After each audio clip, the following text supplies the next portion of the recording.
Oke Sobat Trader, kembali lagi bersama Papa Didi di live Forex Today ya, live di 2 IG, di akun IG untuk Didi Medcube Jakarta dan juga akun IG untuk Trader Clinic. Jadi langsung live di 2 akun sekali. Oke Sobat Trader, Papa Didi akan membahas tentang apa yang akan terjadi dengan Forex hari ini pada tanggal 24 Februari 2021. Oke. Dari sisi fundamental dulu ya. Ini yang perlu teman-teman ketahui ya pada hari Rabu tanggal 24 Februari 2021. Dolar Amerika ini masih mempertahankan nada yang negatif ya, tetapi mengakhiri hari dengan tidak merata. Ini terapresiasi terhadap Swiss franc, Japan yen, dan euro, tetapi jatuh ya terhadap pound sterling, Aussie, dan Kanada yang mencapai tertinggi baru tahunan terhadap greenback. Kemudian untuk Wall Street sendiri jatuh pada pembukaan di tengah aksi jual ya, dipimpin oleh saham-saham teknologi, tetapi memangkas sebagian besar kerugian awal menjelang penutupan setelah Kepala Federal Reserve Amerika Serikat Jerome Powell bersaksi tentang kebijakan moneter di hadapan Kongres. Kemudian Powell mengatakan bahwa akan membutuhkan waktu untuk kemajuan substansial lebih lanjut ya, menuju tujuan bank sentral pada ketenagakerjaan dan inflasi, sambil menambahkan bahwa setiap perubahan pada obligasi program pembelian akan dikomunikasikan jauh sebelumnya.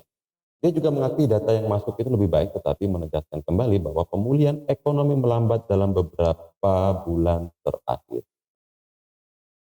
Oke, untuk Gubernur Bank of Canada, Steve McLean mengatakan bahwa akan memakan waktu bagi negaranya untuk melihat pemulihan ekonomi yang lengkap dan kembali ke tingkat sebelum pandemi. Dia menambahkan bahwa dia memperkirakan kekebalan COVID-19 ini akan meluas pada akhir tahun ini. Di Inggris data ketenaga kerjaan ini beragam tetapi sebagian besar menggembirakan. Tingkat pengangguran ILO mencapai 5,1% seperti yang diharapkan dalam 3 bulan hingga Desember. Penghasilan rata-rata termasuk bonus pada kuartal yang sama naik 4,7% mengalahkan 4,2%. Selain itu jumlah pengangguran menurun sebesar 20.000 di bulan Januari, jauh lebih baik daripada kenaikan 35.000 yang diantisipasi. Untuk komoditas turun tipis tetapi menjauh dari posisi terendah harian. Emas diperdagangkan pada 1.805 dolar 1.850.000 dolar per troy ounce, sementara WTI ini berada di sekitar 62 dolar per barrel ya. Oke Sobat Trader, itu untuk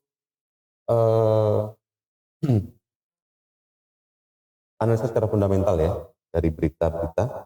Kemudian kita beralih kepada analisa secara teknikal ya teman-teman. Oke, untuk analisa secara teknikal kita buka chartnya dulu. Sudah terbuka time frame H1 di euro ya. Dan kita lihat di sini trennya masih tren bullish ya. Trennya masih tren bullish. Dan kita lihat di sini ada sebuah support yang sangat kuat ya. Kalau kita lihat di sini harga ini ya, muncul di sekitar sini ya. Ini adalah support yang kuat ya. Dan sementara harga ini sekarang sudah mulai sedikit menembus supportnya. Tinggal kita tunggu apakah nanti candlenya close di bawah garis support ini atau justru dia naik dan kemudian close di atas garis supportnya. Kita lihat stokastiknya sendiri ini udah mulai terjadi cross ya. Belum menyentuh garis jenuh jual di garis sebelumnya, tetap sudah terjadi cross, tapi masih belum kelihatan mau mengarah kemana. Jadi artinya di sini teman-teman harus tunggu ya untuk sementara ini. Tunggu apakah nanti candlenya ini closing di bawah garis support atau closing di atas garis support. Kalau closing di bawah garis support, maka di sini teman-teman bisa ambil posisi sell ya. Kalau misalnya nanti ternyata harganya itu naik dan kemudian closing candlenya itu di atas garis support, maka di sini teman-teman bisa ambil posisi buy. Jika teman-teman nanti ambil posisi buy, maka target profit yang disarankan itu di 1.21875 ya. Oke, itu dari euro. Sekarang kita beralih pada pound sterling USD ya. Pound sterling USD pada hari ini, pada pagi ini sudah trennya masih tren bullish ya. Dan tadi pagi sempat terjadi kenaikan yang cukup luar biasa ya. Kenaikan yang cukup luar biasa, tapi kemudian anjlok dan turun lagi. Dan sekarang dia akan menguji apakah dia akan breakout di resistennya ini atau Enggak ya. Kalau enggak, artinya di sini teman-teman bisa ancang-ancang untuk ambil posisi sell. Sedangkan kalau dilihat dari stokastiknya sendiri sudah terjadi crossing ya, sudah menembus garis bunuh belinya, tetapi sudah terjadi crossing dan mengarah ke bawah. Artinya ada kemungkinan harga ini nanti cukup kuat untuk turun dan menembus garis resisten ini ya. Jadi di sini ancang-ancang aja nanti apabila nanti candlenya closing di atas, sorry di bawah garis resisten ini, maka di sini teman-teman bisa ambil posisi sell ya. Dengan target profit yang bisa disarankan itu di area 1.41276 ya gitu. Oke, sekarang untuk USD Japan Yen. USD Japan Yen sendiri trennya dalam time frame H1 ini trennya masih bearish ya, dengan harga ini sudah menyentuh dari garis resisten. Stokastiknya sendiri sudah di atas garis jenuh beli. Belum terjadi crossing dan belum ada tanda-tanda untuk turun. Jadi kita tunggu untuk USD Japan Yen ini, apakah candlenya nanti closing itu di atas garis resisten atau breakout, atau justru dia nggak bisa breakout dan kemudian candlenya closing di bawah garis resisten nih. Jadi strateginya nanti apabila nanti harga ini closing candlenya itu di atas garis resisten, maka teman-teman bisa ancang-ancang untuk ambil posisi buy ya. Tetapi jika nanti harganya itu ternyata turun di bawah garis resisten dan candlenya closing di bawah garis resisten, maka nanti teman-teman bisa ambil posisi sell dengan target profit yang bisa kami sarankan di 105.067 ya. Untuk Aussie USD sendiri time frame H1 ya, ini trennya masih tren bullish ya, dan harga sudah mendekati garis midline yang merupakan support yang lumayan kuat ya. Stokastik sendiri sudah terjadi cross dengan jarak yang cukup lebar mengarah ke atas, artinya dia akan menguji area middle line dulu di area 0.79223. Baru di sini teman-teman bisa ambil posisi buy ya, tapi pastikan candlenya closing di atas garis middle line ini ya, di area 0.79223 ya. Skenario kedua, apabila ternyata harga itu breakout dari garis middle line dan candlenya closing di bawah garis middle line ini di area 0.79176, maka di sini teman-teman bisa ambil posisi sell dengan target profit yang disarankan itu nanti di 0.78897 ya. Oke, beralih pada XAU USD. XAU USD time frame H1 ya.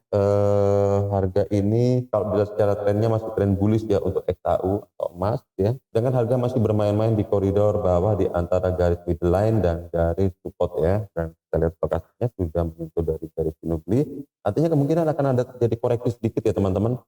Paling tidak dia akan menguji nanti di 1803.22 itu ya. Jadi strateginya di sini kalau teman-teman ingin ambil posisi sell sekarang bisa ya di harga sekarang di 1810.81. Tetapi jika teman-teman ingin memaksimalkan risk to reward ratio-nya, teman-teman bisa ambil nanti posisi sell di 1816.61.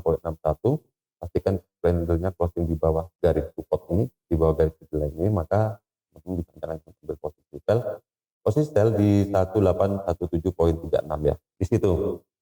Tapi apabila ternyata harga itu breakout dan candlenya closing di atas garis resisten, di atas garis middle line ini di 1818.60-an ya sekitar itu, maka teman-teman bisa ancang-ancang untuk ambil posisi buy dengan target profit yang disarankan di 1831.70. Oke, itu strategi untuk XAU USD. Tadi kita sudah bahas tentang fundamental dan juga kita sudah bahas tentang teknikal dari euro, pound sterling, Japan yen, Aussie dan emas ya di XAU USD. Tapi ini sekedar analisa ya, analisa secara fundamental, secara trendline. Ini tidak menjamin bahwa 100% akurat ya. Yang bisa kita jamin 100% adalah risiko kita sendiri. Kita bisa kontrol risiko kita 100%. Apa yang kita batasi itulah yang kita dapatkan. Itu ya. Jadi analisa teknikal, analisa fundamental ini adalah alat bantu untuk memaksimalkan trading teman-teman dan juga untuk reason ya.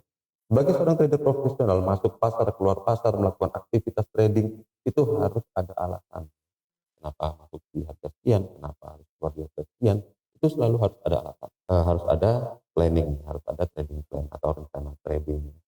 Dan kemudian untuk batasan risiko itu disesuaikan dengan modal teman-teman juga ya.